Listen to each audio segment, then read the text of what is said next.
بسم اللہ الرحمن الرحیم عن عمر بن الخطاب رضی اللہ عنہ یقول قال رسول اللہ صلی اللہ علیہ وسلم اربع قبل الظہر بعد الزوال تحسب بمثلہن من صلاة السحر قال رسول اللہ صلی اللہ علیہ وسلم وليس من شيء إلا وهو يسبح الله تلك الساعة ثم قرأ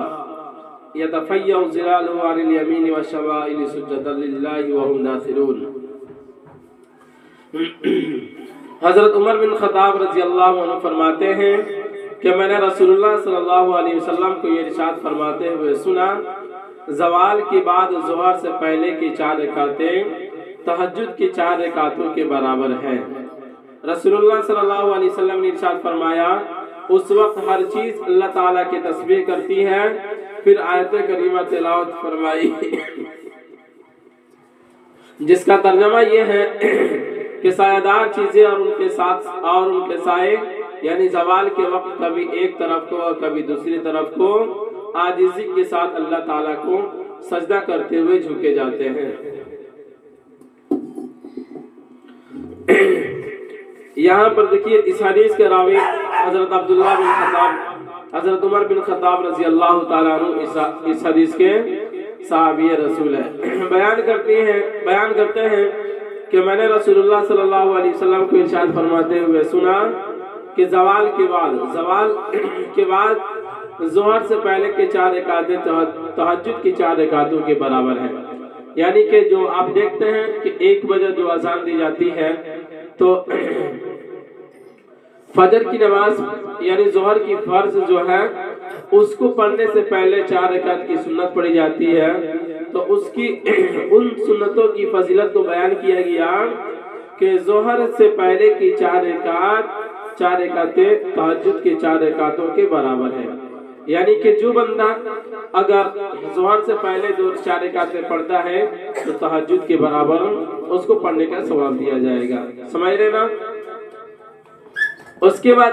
بیان کرتے ہیں کہ رسول اللہ صلی اللہ علیہ وسلم نے ارشاد فرمایا اس وقت ہر چیز اللہ تعالیٰ کی تسبیح کرتی ہے، یعنی کہ جب ظہر کا وقت ہوتا ہے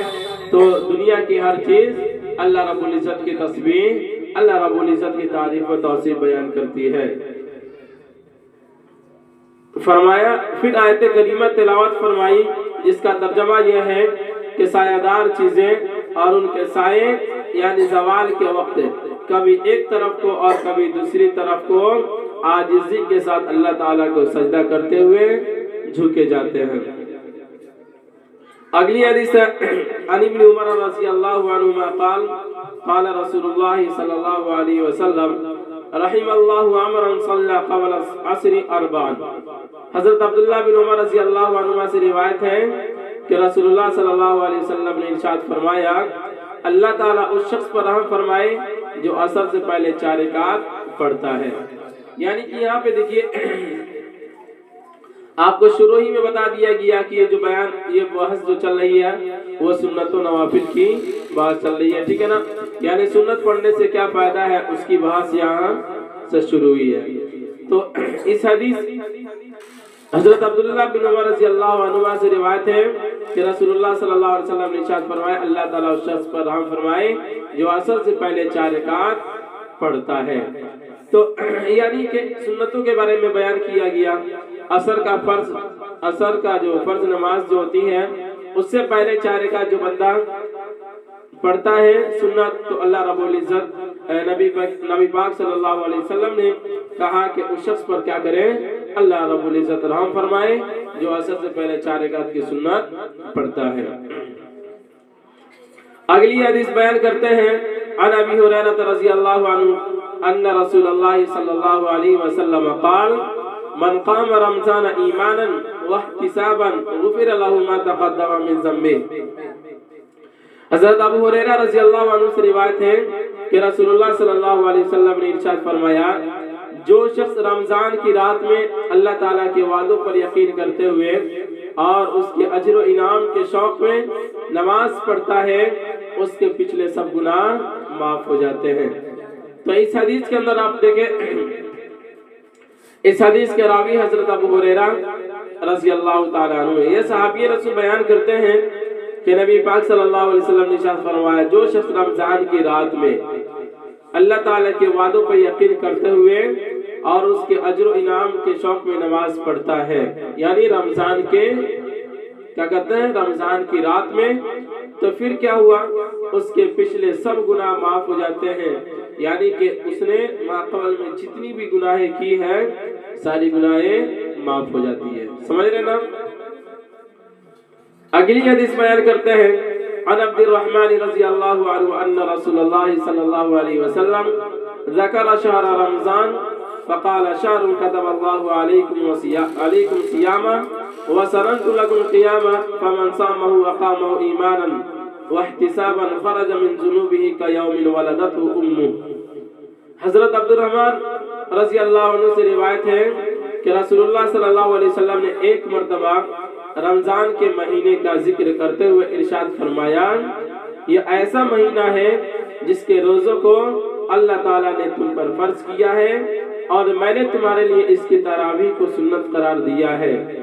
جو شخص اللہ تعالیٰ کے وعدوں پر یقین کرتے ہوئے اور اس کے اجر و انعام کے شوق میں اس مہینے کے روزے رکھتا ہے اور تراویح پڑھتا ہے تو وہ گناہوں سے اس طرح پاک صاف ہو جاتا ہے جیسا کہ اپنی ماں سے آج ہی پیدا ہوا ہو۔ تو یہاں پر دیکھیں اس حدیث کے راوی حضرت عبد الرحمن بن عوف رضی اللہ تعالیٰ عنہ ہے، صحابی رسول ہے، بیان کرتے ہیں کہ نبی کریم صلی اللہ علیہ وسلم نے رمضان المہینہ کا ذکر کرتے ہوئے ارشاد فرمایا،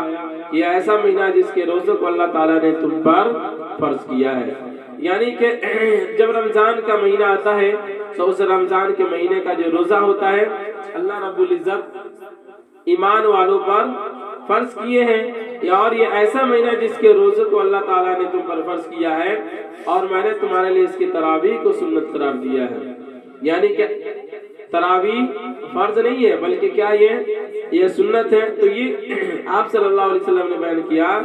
اور میں نے تمہارے لیے اس کی تراویح کو سنت قرار دیا ہے۔ اب جو شخص اللہ تعالیٰ کے وعدوں پر یقین کرتے ہوئے اور اس کے اجر و انعام کے شوق میں اس مہینے کے روزے رکھتا ہے اور تراویح پڑھتا ہے تو وہ گناہوں سے اس طرح پاک صاف ہو جاتا ہے جیسا کہ اپنی ماں سے آج ہی پیدا ہوا ہو۔ جس طرح سے پیدا ہونے والا بچہ بے قصور ہوتا ہے، یعنی کہ اس کا کوئی قصور نہیں ہوتا اور وہ کہتے ہیں نا گناہوں سے وہ پاک صاف ہوتا ہے، اسی طرح سے اگر کوئی بندہ رمضان کے دنوں میں روزے کی پابندی کر لیتا ہے، روزہ رکھ لیتا ہے اور پھر تراویح کی وہ پابندی سے تراویح کو پڑھ لیتا ہے تو پھر اللہ رب العزت اس کے سارے گناہوں کو معاف فرما دیتے ہیں اور وہ بندہ اس طرح سے ہو جاتا ہے جیسا کہ اس کی پیدائش ہوئی ہے۔